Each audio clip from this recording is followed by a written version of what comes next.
నమస్తే. This is Shaurya. Welcome to our channel. ఈ రోజు మనతో పాటు ఏపీ హైకోర్టు అడ్వకేట్ రజనీ గారు ఉన్నారు. వారితో మాట్లాడదాం. నమస్తే మ్యామ్. మ్యామ్ నాన్‌మెష్ మీ దగ్గరికి కంప్లీట్‌గా వచ్చే ఉంటుంది దీనికి సంబంధించి. ఆయన మాట్లాడిన మాటలు కానియండి, ఏదైనా కానియండి. అది చాలా వరకు అంటే ఎంత ఇష్టం లేని వాళ్ళకైనా లేదా మేము ఫెమినిస్ట్‌లమో లేపోతే యాక్టివిస్ట్‌లమో ఏమన్నా కూడాను, ఆయన మాట్లాడిన ఆ దేవతామూర్తులకి సంబంధించిన మాటలు మాత్రము చాలా ఇబ్బందికరంగా ఉన్నాయి. చాలా బాధాకరంగా ఉన్నాయి. యాస్ ఎ అడ్వకేట్‌గా మనకున్న రూల్స్ ఏంటి? దేవతామూర్తులకి సంబంధించి, ఆలయాలకి సంబంధించి మనం ఏమైనా మాట్లాడితే? అండ్ మీరు ఎలాంటి యాక్షన్ తీసుకుంటే బావుంటుంది అని అనుకుంటున్నారు? 100% అండి. దీంట్లో మనం ఖచ్చితంగా యాక్షన్ తీసుకోవచ్చు. ఎందుకంటే మన సనాతన ధర్మాన్ని, హైందవ ధర్మాన్ని, అందులోనూ దేవతామూర్తులైనటువంటి స్త్రీలు అంటే స్త్రీని తల్లి, తల్లి సమానం, దేవత సమానం అంటాం. కానీ ఇవాళ రోజు అతను అంటే ఒక పనికిమాలినోడికి కౌంటర్ ఇవ్వాల్సిన పని లేదు. హ్మ్. కానీ వాడు అంత నీచంగా, నికృష్టంగా మాట్లాడాల్సిన అవసరం అతనికేంటో మాకర్థం కాలేదు. హ్మ్. ఎందుకంటే అతను చీరల గురించి ప్రస్తావన జరిగినప్పుడు ఒక చీర లాగినందుకే ద్రౌపదికి జరిగిన అవమానం అని భావించి ఒక పెద్ద మహాకురుక్షేత్రమే జరిగితే, ఈరోజు చీర కప్పుకోమన్నందుకు ఒక పెద్ద కురుక్షేత్రమే జరిగిపోయింది. ఆఖరికి శివాజీ గారు క్షమాపణ చెప్పినా గాని మళ్ళీ మహిళా కమిషన్ ఎదురుగా కూర్చోబెట్టి వాద ప్రతివాదనలు జరుగుతూ ఉన్నాయి. హ్మ్. ఆశ్చర్యం ఏంటంటే నా బట్టలు నా ఇష్టం. నా ఇష్టం వచ్చినట్టు నేను వేసుకుంటా అనేవాళ్ళు హ్మ్. వాళ్ళెక్కడికైనా ఇలాగే వెళ్తాం. ఎక్కడైనా ఇలాంటి బట్టలేసుకుంటాం. బయటకొచ్చేటప్పుడు ఇలా రావద్దు, అలా రావద్దు, మీరెవరు చెప్పడానికి అన్నటువంటి ఎవరైతే శ్రీమూర్తులకి బహుశా శివాజీ గారు మహిళా కమిషన్ గారిని కలిసేటప్పుడు ఆయన ఒక బనియను, అండర్‌వేర్ మీద వెళ్తే ఆయన ఇష్టం కదా! ఆయన బట్టలు కదా! ఆయన అలా వేసుకొని బయటికి వెళ్తే ఇప్పుడు మీరు వేసుకోండి, కప్పుకోండమ్మా అన్నందుకే నన్ను అన్ని చివాట్లు పెట్టారే! హ్మ్. ఈరోజు నేను అలాగే ఎక్స్‌పోజ్ చేసుకుంటూ చాలా మంది హీరోలు బనీన్‌లు, అండర్‌వేర్ అడ్వర్‌టైజ్‌మెంట్స్‌కొచ్చేస్తుంటారు మీకు తెలుసు కదా! సో, హ్మ్. అట్లే వాళ్ళు ఆయన అలాగే మహిళా కమిషన్ ఆఫీస్‌కి వెళ్ళిపోతే వచ్చి ఏమొచ్చిందిరా వీడికి పోయే కాలం ఇట్లా వచ్చినాడు అని అనుకుంటారు కదా! ఆ! అదే మాదిరిగా మీరు కూడా అలా ఎక్స్‌పోజ్ చేసుకుంటూ చీర పేరుకే చీర ఇటు లాగను, అటు లాగను ఇలాంటి వాళ్ళని అది వాళ్ళిష్టం. వాళ్ళ వస్త్రధారణ వాళ్ళిష్టం. మనం మాట్లాడలేం. కానీ మీలాగే వాళ్ళు కూడా చేస్తే మీకనిపిచ్చిద్ది కదా! ఇంత మూల నచ్చి ఎందుకు వీడు మరి ఇలా తయారయ్యాడు అని. సో, వాడెలా అనుకుంటాడు అంటే అతన్ని మీరెలా అనుకుంటారో అతను కూడా మిమ్మల్ని అలాగే అనుకుంటారు. అద్దంలో మొఖం చూసుకున్నప్పుడు మీరెంత క్లియర్‌గా కనపడతారో, మీరు సొసైటీని ఏమనుకుంటారో సొసైటీ కూడా మిమ్మల్ని అలాగే అనుకుంటది. అంతకు మించి ఇంకా అనుకుంటది. సో, ఇక్కడ ఇవాళ రోజు నిన్నటి రోజు మాట్లాడిందేంటంటే, ఆ చీరలు కట్టుకుంటే రేపులు చేయరా? మరి ద్రౌపది మీద, సీత అమ్మవారి మీద ఎలా రేపులు జరిగినియి అని. రేపులు జరిగినియని నీకు చెప్పినారా కథలో? హ్మ్. తాకినందుకే కదా! అది కూడా ద్రౌపదిని తాకలా. చీరని పట్టుకొని లాగినాడు. జస్ట్ చీరని పట్టుకున్నాడు. అంటే వారిని తాకలేదు. మరి రేపులు జరిగినియని ఎట్లా మురుగుతారు కుక్క మురిగినట్టు. హ్మ్. రేపులు వాళ్ళ మీద రేపులు జరగలేదా? అంటే అసలు ఆ పదం చూడసలు మీకు పురాణాలు తెలుసా? కనీసం అలా సినిమాల్లో బొమ్మలు పెట్టైనా మీకు బాలరామాయణం అంటూ కూడా చూపిస్తున్నారు. అవన్నా చూడరా? హ్మ్. సో, ఇక్కడ దారుణం ఏంటంటే ఒక నాంది మనం ఏం చెప్పుకోవాలంటే సీతమ్మ తల్లి చిన్నప్పుడు ఆడుకుంటూ బంతాట ఆడుతూ బంతి శివధనుస్సు కింద వెళ్ళిపోతే శివధనుస్సు అలా పైకి లేపి బంతి లాక్కొని మళ్ళీ అలాగే కింద పెట్టి ఆ బంతి ఆట ఆడుకుంది. అప్పుడు చాలా చిన్న బిడ్డ. మిథిలా నగరంలో ఉన్నటువంటి జనక మహారాజు చూసి ఆశ్చర్యపోయాడు. ఈ శివధనుస్సుని దాని కింద తుడవడానికే అది క్లీన్ చేయడానికే 10 మంది పైకి లేపి క్లీన్ చేస్తుంటారే. ఆ హ్మ్. బిడ్డ చిన్న బిడ్డ లేపేసింది. అంటే ఒక క్లూ ఇస్తుందన్నమాట. అంటే శివధనస్సు విల్లు ఎత్తగలిగిన వాడు నన్ను పరిణయమాడగలడు అని. హ్మ్. అట్లాంటప్పుడు రావణుడు సీతమ్మ తల్లి ఆడుకుంటూ వెళ్లి ఎత్తేసిన అవలీలగా అంటే అదే పనిగా కాదు. అవలీలగా పసిబిడ్డగా ఉన్నప్పుడు ఎత్తేసిన విల్లుని హ్మ్. నువ్వు ఇప్పుడు కూడా ఎత్తలేవు. అంటే సీతమ్మ తల్లి ఎత్తిన విల్లుని ఎత్తలేవు గానీ సీతమ్మ తల్లిని ఎత్తుకుపోతావా? హ్మ్. అంటే అది రామాయణం అలా జరగాలని ఉంది. రావణాసుడు వినాశనం రాముడితో ఉంది కాబట్టి, ఆ వినాశనానికి గల కారణం ఏది జరిగినా ఇది కర్మబ్బా! అనుభవించాల్సిందే అంటారు చూడండి. ఆ మాదిరిగా అలా రాసి పెట్టుంది కాబట్టి, అలాంటి ఇన్సిడెంట్ జరిగిందండి. ఇంకొకటేంటంటే, అక్కడ కూడా రావణుడు సీతమ్మ తల్లిని చెయ్యి పట్టుకొని తీసుకొని వెళ్ళల. సీతమ్మ తల్లి ఎక్కడైతే గీత దాటి భూమి మీదకొచ్చిందో, గీత దాటి ఆ పక్కకొచ్చిందో, ఆ హ్మ్. భూమి మొత్తాన్ని అంతటితో పైకి లేపి తీసుకువెళ్తాడు. అంటే చెయ్యి పట్టుకొని లాక్కెళ్ళగల శక్తి వాడికి లేదు వాడి బొంద. హ్మ్. వాడసలు ఆ విల్లే ఎత్తలేని వాడు రావణుడు సీతమ్మ తల్లిని ఎత్తుకెళ్ళగలడా? సో, అది అక్కడ అలా జరిగింది. అలా జరగాలని రాసుంది కాబట్టి. సో, అదే మాదిరిగా మట్టితో తీసుకువెళ్ళినాడు. తర్వాత లంకా నగరంలో పెట్టినాడు. అయితే అప్పుడు హనుమంతుడు వెళ్లి సీతమ్మ తల్లికి ఉంగరాన్ని రాముడు వారికి సంబంధించిన ఉంగరాల్ని చూపిచ్చి, "అదిగో ఆయనొస్తున్నారు మిమ్మల్ని కాపాడుతారు" అంటే, ఆవిడ భయపడిపోతదేమో, ఈళ్ళేదో ధైర్యం చెప్పినట్టు అనుకుంటే, హనుమంతుడు అంటాడు. హనుమంతుడు ఇటు రాముడిని, ఇటు లక్ష్మణ్‌ని మోసుకుంటూ వెళ్ళగలడు. హ్మ్. సంజీవని పర్వతాన్ని తీసుకురాగలడు. వారధి కూడా లేకుండా లంకా నగరానికి వెళ్లి ఎగిరి తల్లి దగ్గరికి వెళ్ళగలిగినాడు. లంకని మొత్తం తగలబెట్టగలిగినాడు. ఆయన తలుచుకుంటే, ఆవిడ వస్తానంటే, ఎప్పుడో ఈ రావణ సంహారం లేకుండా తల్లిని తీసుకొచ్చి రాముల వారి చేతిలో అప్పజెప్పగలడు. కానీ ఇది ఇదంతా జరిగింది రావణ సంహారం కోసమే హనుమా! నువ్వు వెళ్లి చెప్పు. నా భర్తగా రావాలి. ఇక్కడ యుద్ధం జరగాలి.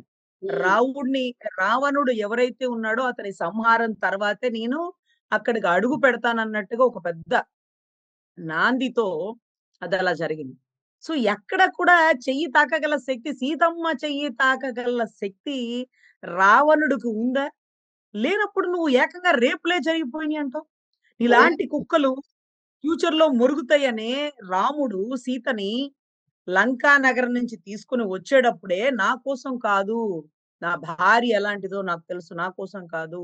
రేపు మొరిగే కుక్కలకి చెప్పాలి సమాధానం అన్నట్టుగా ఆ అగ్నిలో ఆవిడ పునీతమైతే అగ్ని కూడా ఆశ్చర్యపోయింది. తల్లి నీ పవిత్రతకి హ్మ్. నాకే మంటలొచ్చేస్తున్నాయి అంటూ అగ్ని కూడా నమస్కరించి అగ్నిలోంచి వచ్చినటువంటి ఒక గొప్ప సీతాదేవి. హ్మ్. ని చూసి ఆశ్చర్యపోయినటువంటి పరిస్థితి. అంటే రాగల రోజుల్లో రాగల వచ్చే డౌట్స్‌ని కూడా రాములు వారు అప్పుడే తీర్చేసినారు. ఇంకా కూడా ఈ కుక్క మొరుగుతుంది చూడు దిగిని అని ఎవరి మీద తిరిగితే ఆమెను తాకగలడా? ఆవిడ ఎత్తిన విల్లే ఎత్తలేనోడు ఆమెను తాకగలడా? ఆమెను ఎత్తుకుపోగలడా?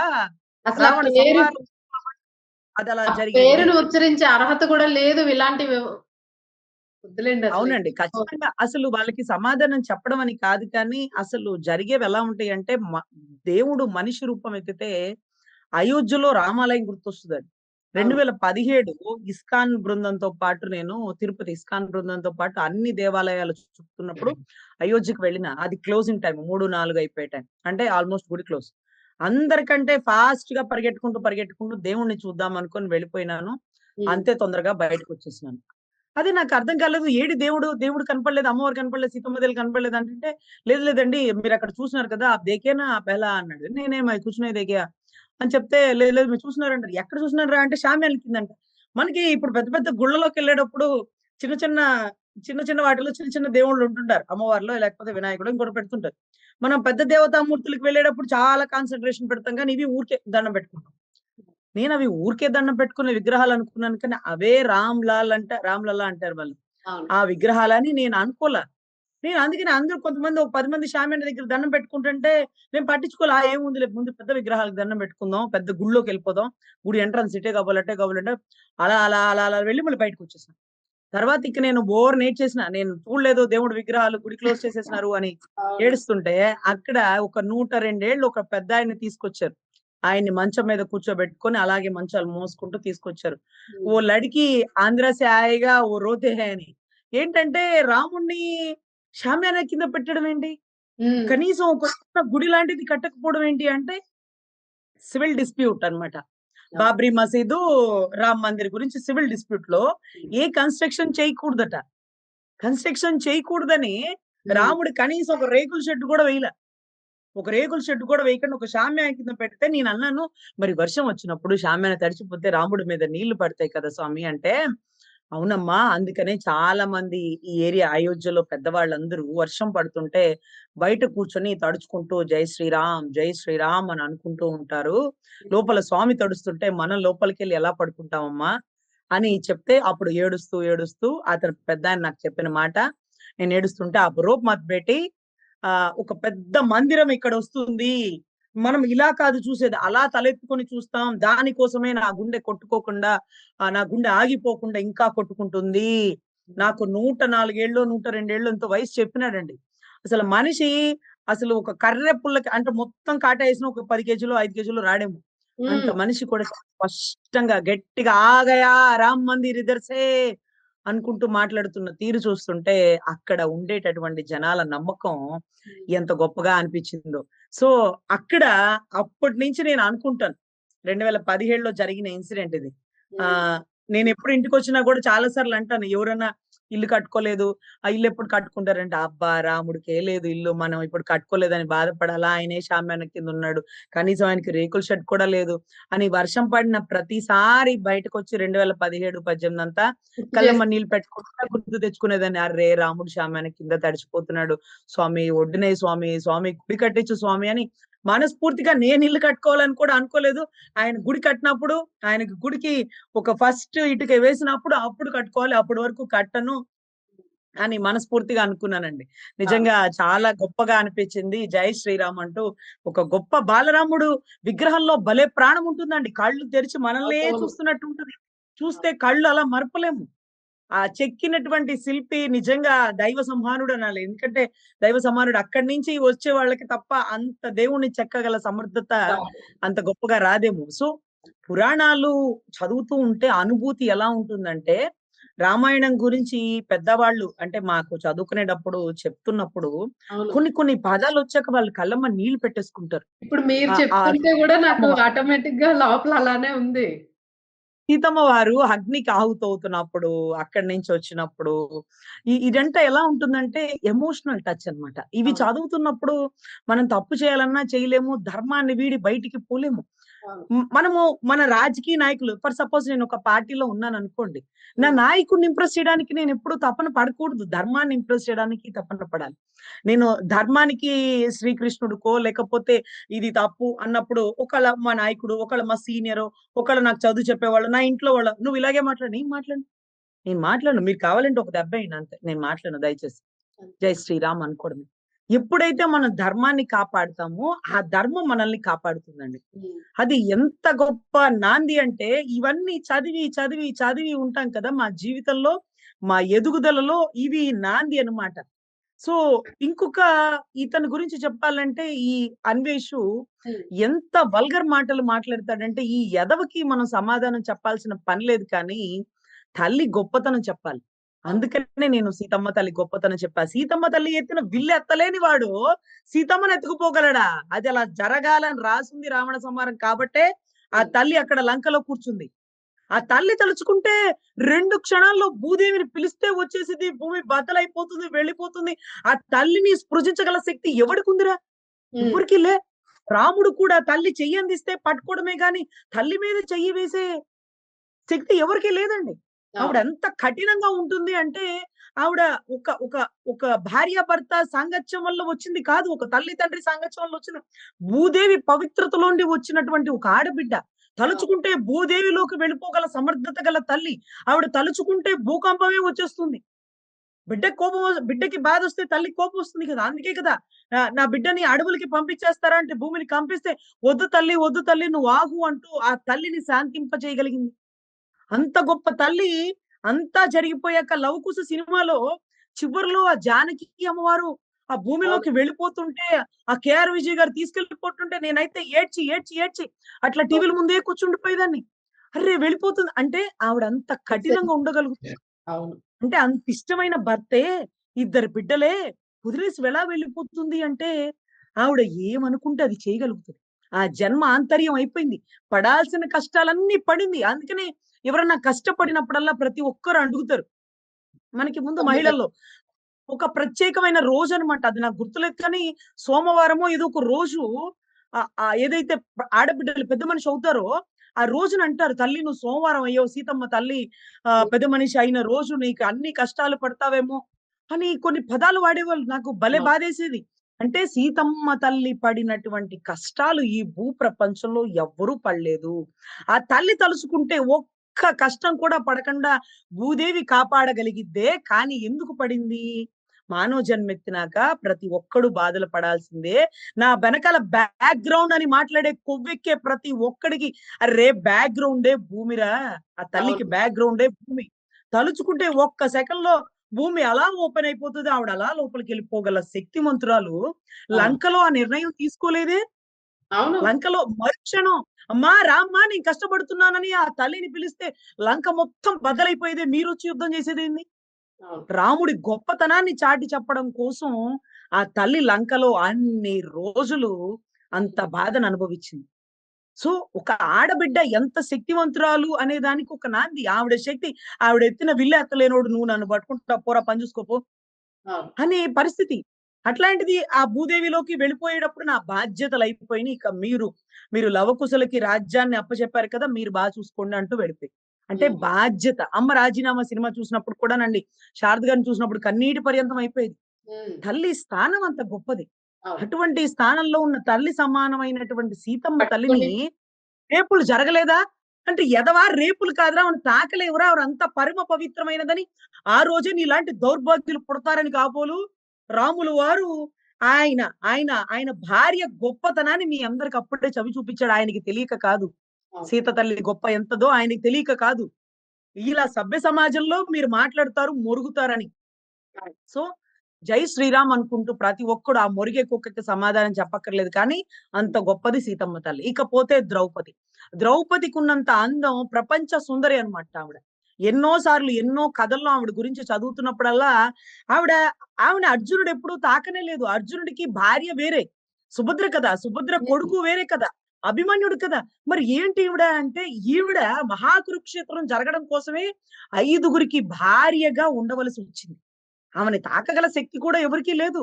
హ్మ్. ఆవిడ నవ్వుతోనే మహాకురుక్షేత్రం జరిగిపోయింది. ఆవిడ నవ్వుతోనే మహాకురుక్షేత్రం జరిగింది. ఆవిడ చీరనే తాకింది వాడి బొంద. ఆమెని కాదు తాకింది ఆవిడ చీరని. ఆవిడ చీరని తాకినందుకు ఒక గొప్ప సిద్ధాంతాన్ని చెప్పిందేంటంటే, "అయ్యా కర్ణ, అయ్యా ద్రోణాచార్య, అయ్యా భీష్మ మీరెంత గొప్పవారైనా సరే, అన్యాయం జరుగుతున్నప్పుడు ప్రశ్నించకపోతే మీకు వినాశనం జరుగుతుంది. ఇదే నాంది." ఆ తల్లికి జరుగుతున్న అవమానం జరుగుతున్నప్పుడు, "అరే దుర్యోధన ఇలా చెయ్యకూడదు" అని మీరొక్క మాట ఎందుకు చెప్పలేదు? హ్మ్. అందుకే ఈ రోజు మీరందరూ భీష్మ పితామహులంటే అసలు ఆయన గంగాదేవికి పుట్టినటువంటి పుత్రుడు భీష్ముడు.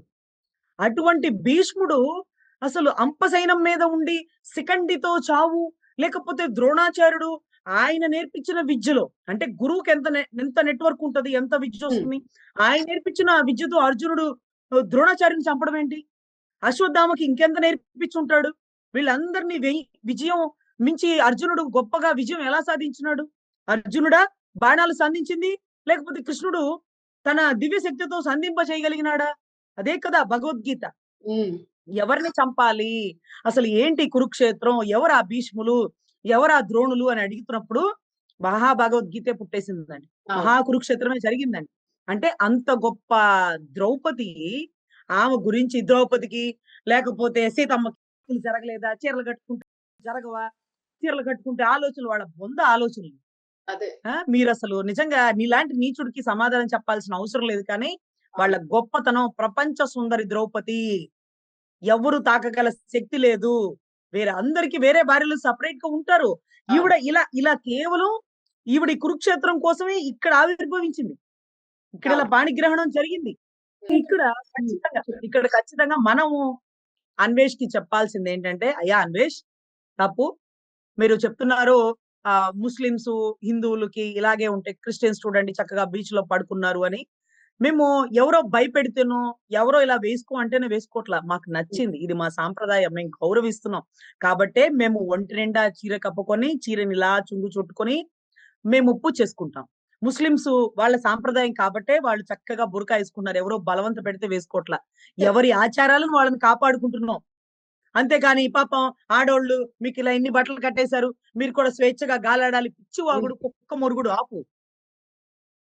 అసలు ఎంత అసభ్యంగా మాట్లాడుతున్నావు. నీకు తల్లి, చెల్లి, నీ భార్య, నీ తాలూకా వాళ్ళెవ్వరు ఇలాంటి వీడియోస్ చూసి ఏంట్రా నువ్వు అలాగా అని ఎవరు నీకెందుకు చెప్పట్లేదు? అంటే సినిమాలకు మాత్రం ఈ సీన్‌లు కట్ చేస్తారే, యూట్యూబ్‌లో వాళ్ళు ఇష్టం వచ్చినట్టు మొరుగుతుంటే వాళ్ళనెందుకు వదిలేస్తున్నావు? వాడు అవును. యూట్యూబ్‌లో ఎందుకు బ్లాక్ చేయట్లా? వాడు ఏడి వీడియో పెట్టినా ఇమ్మీడియేట్‌గా డిలీట్ అయిపోయేలాగా ఎందుకు పెట్టట్లా? అంత గొప్ప సబ్‌స్క్రైబర్స్ ఏంటి?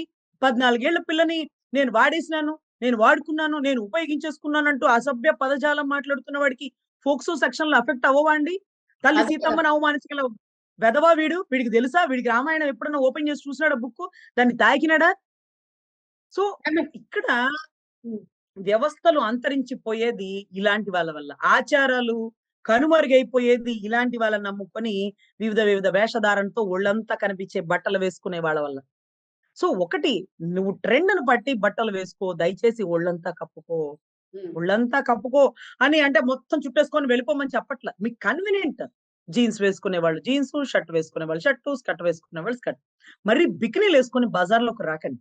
మీరు ఒకవేళ బికినీ వేసుకొని స్విమ్మింగ్ పూల్‌లో వెళ్ళొచ్చు. అలాగే వెళ్ళాలా. స్విమ్మింగ్ చేసే ప్రతి ఒక్కళ్ళు అలాగే చేస్తారు. అంత మాత్రాన ఆ ఫోటోస్ తీసుకొని మీరు మీరు పబ్లిక్ డొమైన్‌లో పెట్టకూడదు. మీ ఇష్టం వచ్చినట్టు మీరు పబ్లిక్ డొమైన్‌లో పెట్టి మీరేమనకూడదు. కింద కామెంట్స్ పెట్టిన వాడిని బూతులు తిడతాను. లేకపోతే ఉమ్, కింద కామెంట్స్ పెట్టిన వాడి మీద కేసులేస్తాను. మీరెందుకు పెట్టారమ్మా? పబ్లిక్ డొమైన్ లో పెట్టారంటేనే అది పబ్లిక్ ప్రాపర్టీ. yes. అందుకు ఇష్టమైతేనే ట్వీట్ చేస్తారు. అందుకు ఇష్టమైతేనే ఫోటో పెడతారు. పెట్టాక మీరు అలా అనకూడదు, గొప్పగానే పొగడాలి. అంటే నిన్న నిన్న నేను మాట్లాడినానండి. హైదరాబాద్ సెంటర్ లో ఫ్లెక్సీ కడితే, ఉమ్, బికినీ ఫోటోలో ఉన్న మీ ఫోటోని ఫ్లెక్సీ కడితే చూసేవాళ్ళు మీ గురించి ఏమనుకుంటారో మీకు అప్పుడు తెలిస్తే అప్పుడు అది తప్పు అనిపించేది. చిన్న చిన్న ఫోటోస్ లో పెద్దగా మీకు తప్పు తెలియట్ల. ఉమ్, చాలా అది ఇప్పుడు ఫర్ సపోజ్ బ్రాలు లేకపోతే అండర్‌వేర్‌లకు సంబంధించిన ఒక షాప్ ఉంటది. ఆ షాప్ బయట ఈవిడ ఫ్లెక్సీ కట్టండి. ఈవిడ ఒప్పుకుంటుందేమో అడగండి. ఏయ్! నా ఫ్లెక్సీ మీరెందుకు కడతారు? మీ ఫ్లెక్సీ ఏంది? పబ్లిక్ డొమైన్‌లో వచ్చిన ఫోటో.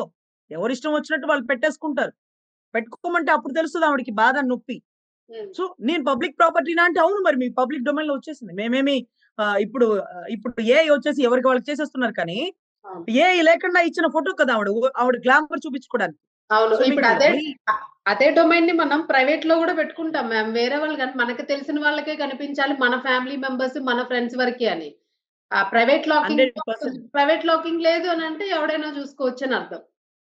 ఆవిడ అందరూ చూడాలి, అందరూ పొగడాలి. అహో! ఇంత అందగత్తె లేకపోతే ఇంత ఫిగరా అని అనుకోవాలని ఆవిడ తపన. అలా అనుకుంటూనే కింద కామెంట్స్‌లో కసక్ లాగుందిరా, ఇంకో లాగుందిరా అని కింద వాళ్ళు పెడతారు. వాళ్ళని అవును. పెట్టడానికి వీల్లేదు.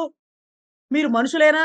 మీ బుద్దే వంకర బుద్ధి అంటే ఆ పాటేదో హిట్ అవుతుంది గానీ, మీ బుద్ధి వంకర బుద్ధి అంటే మీ చేష్టలు, మీ అవును. దరిద్రపు గొడ్డు చేష్టలు.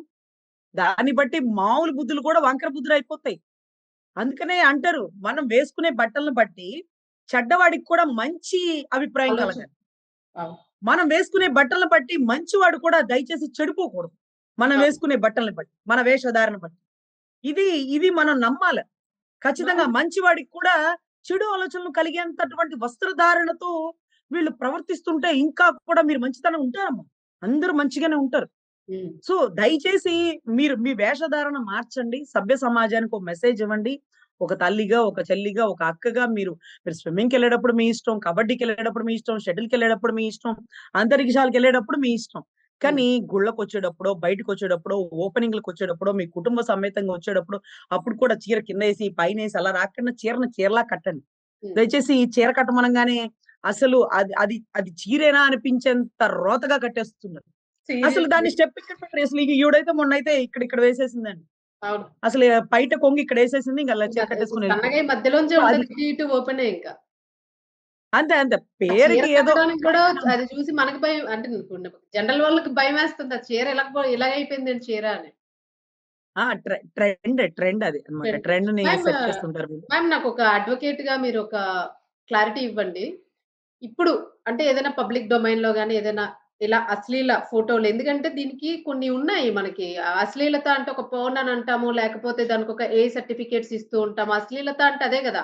అంటే మీ చట్ట భాషలో అశ్లీలత అంటే ఒక లైన్‌లో దయచేసి వివరించి, అశ్లీలతతోని ఎవరైనా ఒకవేళ డిస్టర్బెన్స్ అయితూ ఉంటే సమాజంలోని ఈ దీని వల్ల ఇంపాక్ట్ పడుతుంది అని డిస్టర్బెన్స్ అయితే కేస్ ఫైల్ చెయ్యొచ్చా? ఏమైనా చట్టాలున్నాయా?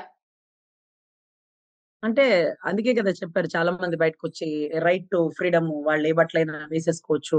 ఆ! అది వాళ్ళిష్టం అంటూ అవును. 'ప్రకాష్ రాజ్' గారు ఇంకా చూసేవాడికి గూడా ఫ్రీడమ్ ఉంటుంది గదా! ఇబ్బంది పడితే వాడికి ఫ్రీడమ్ పోయినట్టే గదా! చూసేవాళ్ళకి గూడాను. ఆ! అంటే ఒకటి ఫ్రీడము వాళ్ళిష్టం వచ్చిన బట్టలు వాళ్ళేసుకోవచ్చు. ఫ్రీడము వాళ్ళు ఆ బట్టలేసుకొచ్చినప్పుడు వీళ్ళేమైనా మొరగొచ్చు. హ్మ్. ఎవరి ఫ్రీడమ్ కదా! ఇప్పుడు ఫ్రీడము నా బట్టలు వేసుకోవడం అంటే freedom of speech and expression. Article 19 రాజ్యాంగం కల్పించిన హక్కు. హ్మ్. నాకామెను చూస్తే అలాగే అనిపించిందిరా అంటే నీకెందుకు అలా అనిపించింది? ఆవిడ ఎలా ఉన్నా నువ్వు ఇలాగే చక్కగానే అనిపించాలి అంటే అది అతనిష్టం. అతని అభిప్రాయం. ఆ! సో, అప్పుడు మనము కేసులు వేయడానికి వాళ్ళ మీద అంటే అశ్లీలంగా ఉన్నారని కేసులు వేయడానికి ఏమీ లేదండి. సో, అంటే చట్టాలు వాళ్ళు అలా వాళ్ళు వెయ్యొచ్చా? ఇప్పుడు అశ్లీలంగా ఉన్నారు. ఇప్పుడు ఆవిడ ఎవరికైనా కామెంట్స్ పెడుతూ ఉంటారు గదా!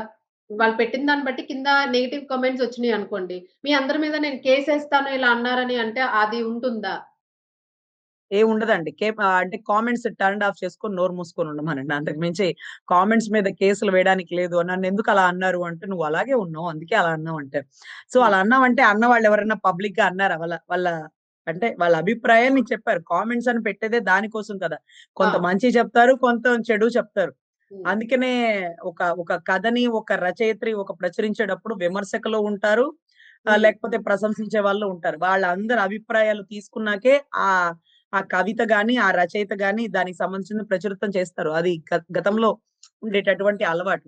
హ్మ్. ఇప్పుడు వీళ్ళు ఇష్టం వచ్చినట్టు వీళ్ళు పబ్లిక్ డొమైన్‌లో పెట్టి కింద కామెంట్స్ చూసుకుంటే అందరూ బూతులు తిడుతున్నారు.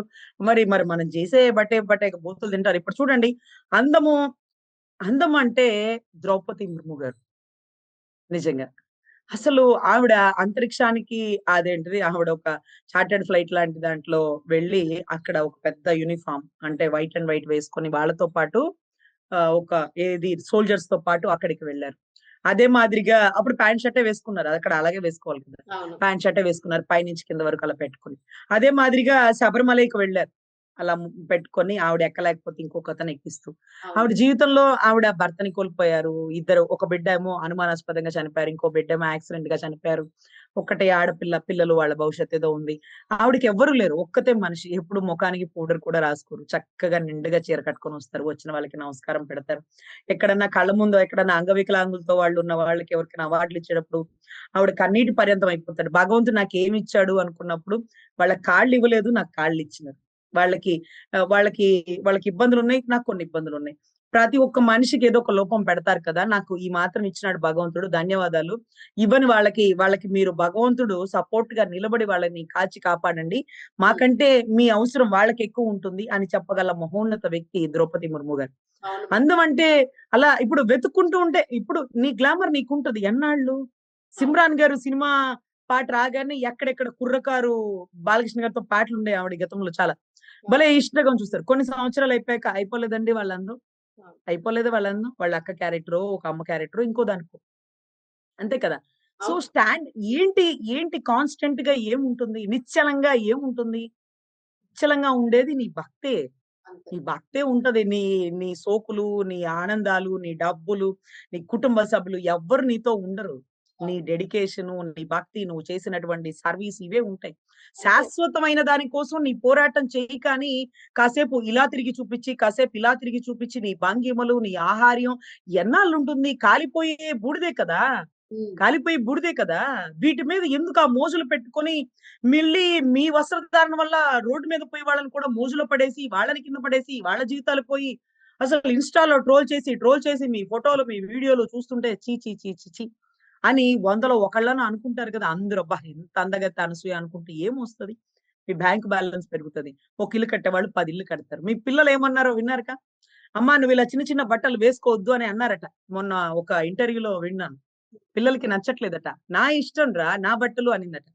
రేపు వాళ్ళు ఆ పిల్లలు రేపేదన్నా తప్పు చేస్తున్నప్పుడు, ఏంట్రా ఈ తప్పంటే నా ఇష్టం. నేను అమ్మాయిని తెచ్చాను. నా ఇష్టం. నేను అమ్మాయిని రేప్ చేశానని ఆ పిల్లోడు అడిగినప్పుడు, ఆ హ్మ్. పిల్లోడికి మనం చెప్పగలుగుతామా? తల్లిగా, బిడ్డగా ఒకళ్ళకొకళ్ళు చెప్పుకోవాలి. ఇది నీలో నచ్చలేదురా! తీసేస్తాలే పోయా. నీకు నచ్చకపోతే వద్దులే మానేద్దాం. ఇంత, ఇంత ఐక్యత అనేది ఆ బాండింగ్ తగ్గిపోయింది. నీతో అవును. నాకేంట్రా? నా బట్టలు నా ఇష్టం. నువ్వెవడురా నాకు చెప్పడానికని ఒక తల్లి ఒక కొడుక్కి చెప్తుంటే, రేపు ఆ కొడుకు తప్పు చేసినప్పుడు నువ్వెవరమ్మా నన్నడగడానికి? నా ఇష్టం వచ్చినట్టు నేనుంటానంటే? అసలు శివాజీ గారు చెప్పింది బట్టలు వేసుకోండమ్మా లేకపోతే ఇంకోటని అనంగానే మీరే ఎందుకు రియాక్ట్ అయ్యారు? అదే. గుమ్మడికాయలు దొంగ అనంగానే భుజాలు తడుముకొని ఎందుకు బయటకొచ్చినారు? మీ పేరు చెప్పలా? మీ గురించి చెప్పలా? మీకంటే మించి ఎక్స్‌పోజ్ చేసేవాళ్ళుంటారు. మీరేం పెద్ద అదిరిపోయే అందగత్తెలు కాదు. మీరేమైనా పెద్ద సినిమా హీరోయిన్‌లు గాదు. మీరెందుకు చించుకొని బయటకొచ్చినారు? అంటే నేనింతే ఉంటా అంటూ మళ్ళీ వెంటనే బికినీ ఫోటో పెడతావా? పొగరు గదా! ఆ పొగరుకి ఈరోజు సభ్య సమాజం నీకిచ్చిన సమాధానం నువ్వు కోట్లు సంపాదించుకొని ఉండొచ్చేమో. అందగత్తెవయిపోయి ఉండొచ్చేమో. కానీ ఎంతకాలం నీ కోట్లుంటాయి నీతో? ఎంతకాలం ఉంటది నీ అందం నీతో? సో, ఇవి వాళ్ళకి వాళ్ళు దయచేసి అనుకోవాలి. వాళ్ళని సపోర్ట్ చేసేటటువంటి అన్వేష్ లాంటి వోళ్ళు వాళ్ళతో దరిద్రాంతో మళ్ళీ అమ్మవార్లని ఏది సీతాదేవిని, ద్రౌపదిని కంపేర్ చేసి వాళ్ళ మీద లేదా చీరలు కట్టుకుంటూ జరగవు. అక్కడ రేపులు కాదురా, తాకలేరు ఆ తల్లిని. అంత, అంత పవిత్రమైనటువంటి ఆడబిడ్డలు వాళ్ళు.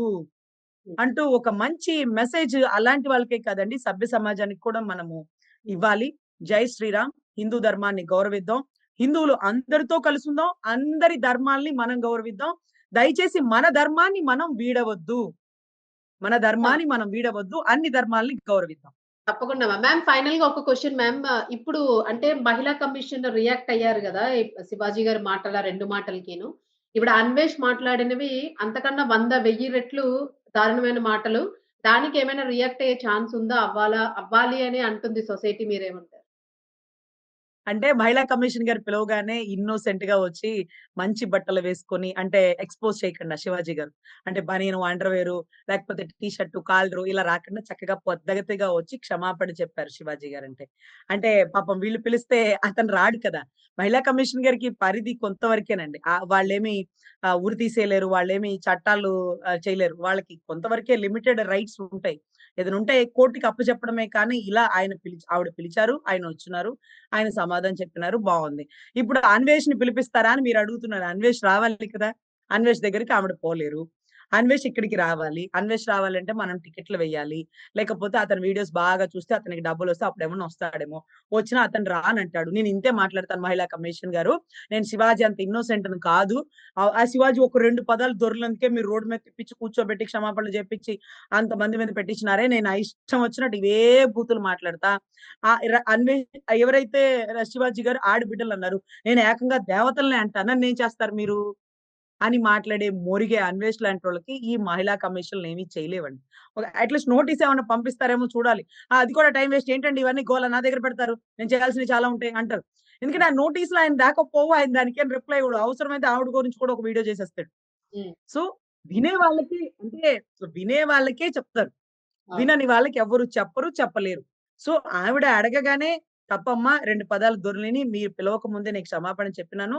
మీ ముందొచ్చి కూడా మళ్ళీ క్షమాపణ చెప్తాను. లేకపోతే మీరు అడిగిన ప్రశ్నలకి సమాధానం చెప్తానని మంచి బట్టలతో వచ్చాడు. ఎందుకు ఈ పదాన్ని మంచి బట్టలని వాడుతున్నానంటే, ఆయన కూడా అసభ్యంగా వచ్చేస్తే మహిళా కమిషన్ గారు ఎదురు కూర్చోడానికి కొంచెం ఇబ్బంది పడతారా లేదా? హ్మ్. నా ఇష్టం, నా బట్టలు అంటూ బనియన్ మీదొచ్చేస్తే, షార్ట్ మీదొచ్చేస్తే షార్ట్ మీదొచ్చేసి ఒకళ షార్ట్ మీద, బనియన్ మీద వచ్చేసి, చెప్పండి మహిళా కమిషన్ గారు. నా ఇష్టం.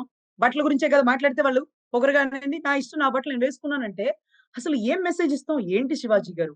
మీరు మహిళా కమిషన్ ఆఫీస్‌కొస్తూ ఒక మహిళల ముందు కూర్చునేటప్పుడు ఇలానేనా మీరు చేసేది? ఆ బనియన్ ఏంటి? ఆ షార్ట్స్ ఏంటి? ఇలానేనా ఆఫీసులకొచ్చేది? ఆహా! ఓపెనింగ్‌కెళ్ళే ఆడోళ్ళు, ఆ! పబ్లిక్ మీటింగ్‌కొచ్చే లేడీసు, హ్మ్. వాళ్ళిష్టం వచ్చినట్టు చినిగిపోయిన బట్టలుంటే సభ్య సమాజంలో ఏం మెసేజ్ ఇస్తున్నారు? ఇదే కదా అడిగింది. నేనేం వాళ్ళ ఇంట్లో వేసుకోవద్దనలేదు. బయటకొచ్చినప్పుడు బాగుండండమ్మా అన్నాను. దానికే మీకు తప్పనిపిచ్చిందే? మరి నేను షార్ట్‌లు, స్కర్ట్‌లో లేకపోతే బనియన్సో వేసుకొస్తే మీరు దాని గురించి నన్నెలా ప్రశ్నిస్తారు? నా బట్టలు నా ఇష్టం అననకుండా చక్కగా లాల్చీ పైజామాతో నిండుగా వచ్చినాడండి. హ్మ్. నిండుగా వచ్చి మొహం మీద కొట్టినట్టే సమాధానం అక్కడున్న వాళ్ళకి చెప్పారు. కానీ గౌరవ మహిళా కమిషన్ గారి ఆఫీస్‌కి చెప్తున్నాము. మేడంకి చెప్తున్నాం. Madam I am also an advocate. నేను మీకు సలహా ఇస్తున్నాను ఏంటంటే, తప్పుని తప్పు అన్నారు. ఇలాంటి చాలా తప్పులు దొర్లుతున్నాయి. ఎక్కడో ఉండి పంచ్ ప్రభాకర్ లాంటోళ్ళో, లేకపోతే ఇంకొకళ్ళో లేడీస్ గురించి కొన్ని వల్గర్ మాటలు మాట్లాడతారు. వాళ్ళని మీరు పిలిపించి మాట్లాడగలరా? ఈ అన్వేష్ చూడండి. సరే వాళ్ళంటే రాజకీయంగా ఏదో మాట్లాడేస్తారు పాపం తీసేయండి. పాపం, పాపం అన్వేష్ గారు ఏకంగా దేవతామూర్తుల్ని అనేసినారే! మరి వీళ్ళని మనం తీసుకురాగలమా? వినదగునెవ్వరు చెప్పిన వినినంతనే అంటే, అంటే మీరు వింటా ఉంటే అవతలోళ్ళు చెప్తా ఉంటారు. మీరు వినకపోతే వాళ్ళకేం చెప్తారండి? సో, వాళ్ళకి కూడా నోటీసులు పంపించండి. చేతనైతే వాళ్ళని పిలిపించండి. ఇక్కడ ప్రత్యేకించి ఒక మహిళ పేరు పెట్టకుండా అనినాడు శివాజీ గారు. ఆ 'చికిరి చికిరి' అనే సాంగ్‌లో కూడా సామాన్లనే పదం దొర్లిందంట. మరి పాట రాసినోళ్ళకో, పాడినోళ్ళకో, యాక్ట్ చేసినోళ్ళకో మీరు దయచేసి వాళ్ళందరికి కూడా నోటీసులు పంపించకండి. వాళ్ళ పాపం కెరియర్ ఉంది. వాళ్ళ కెరియర్ ఉంది. ఆ సినిమా భవిష్యత్తు ఉంది. మీరు వాళ్ళకి కూడా నోటీసులు పంపించి 'చికిరి చికిరి' అనే పాటలో సామాన్లు ఎలా రాస్తారు? ఆడబిడ్డలు సామాన్లు ఎలా పోలుస్తారు? అని మీరు వాళ్ళకి కూడా నోటీసులు ఇచ్చి, వాళ్ళని కూడా పిలిపించి పాట పాడిన వాళ్ళకి, డైరెక్షన్‌కి, మూవీకి, యాక్టర్‌లకి అందరికి నోటీసులు ఇవ్వద్దని నా విన్నపం. తప్పుని తప్పు అందాం. మంచిని మంచి అందాం. ఆడబిడ్డలకి మంచి విషయాలు మీరెంత హుందాగా ఉంటారు. మీరెంత చక్కగా ఉంటారో తెలుసా? అవును. మీరు చీర అవును. కట్టుకుంటే ఎంత బావుంటారో తెలుసా? అసలు ఎంత చక్కగా ఉంటదో ఆవిడ చూస్తే భలే ఉంటది. ఆవిడ వయసెంత అని నేనెప్పుడు అంచనా వేస్తూ ఉంటా. అంత పొందిగ్గా ఉండే మీరు, మీ తోటి మహిళలకి ఉండమని చెప్పే అధికారం, అవకాశం లేని పరిస్థితులున్నాయన్న విషయం నాకు తెలుసు. కానీ పాపం శివాజీ గారు ఒక మాట చెప్పినప్పుడు మీ ధర్మాన్ని మీరు నిర్వహించారు. పాపం మీరు పైకి డ్యూటీ చేసినా లోపల అనుకుంటారు. వీళ్ళకి ఇలాగే ఉండాలి అని మనసులో అనుకుంటారేమో నాకైతే తెలిసి. ఎందుకంటే మిమ్మల్ని ఎప్పుడు నేను షర్టుల్లో, స్కర్ట్‌లో, జీన్స్‌లో ఎక్కడ చూడలేదండి. మీరు లోపల ఒకళ్ళ ఇంట్లో ఎలా ఏసుకుంటారు కానీ బయటకొచ్చేటప్పుడు పొద్దిగ్గా ఉంటారు. మహిళా కమిషన్ చైర్‌పర్సన్ పోస్ట్‌కి యూ ఆర్ ద సూటబుల్. నిజంగా చాలా బావుంటారు మేడం. సో, మంచి నిర్ణయం తీసుకున్నారు. ఎనీవే పాపం అన్వేష్‌ని కూడా పిలవండి మేడం. ఎందుకంటే అతను దేవతామూర్తుల్ని అడిగేసాడు. సీతమ్మ తల్లికి రేప్ జరిగిందంట. వీడు చూసొచ్చాడు మరి. ఆ! సీతమ్మ తల్లిని తాకలేరురా! అంత శక్తి ఎవరికీ లేదని మీరు పిలిపించి నోటీసులిచ్చి చెప్పండి. సీతమ్మ తల్లి పోయి అడగలేదు కదా! సీతమ్మ తల్లి తరపున ఎవరు అడుగుతారు? మేము అడుగుతాం. జై శ్రీరామ్ అంటూ. మేమందరం అడుగుతున్నాం. అర్జీ పెట్టుకుంటున్నాం. పిలిపించండి వాడిని. పిలిపించి మాట్లాడాలని నేను మనస్ఫూర్తిగా కోరుకుంటున్నానండి. Thank you ma'am. జై శ్రీరామ్. జై శ్రీరామ్.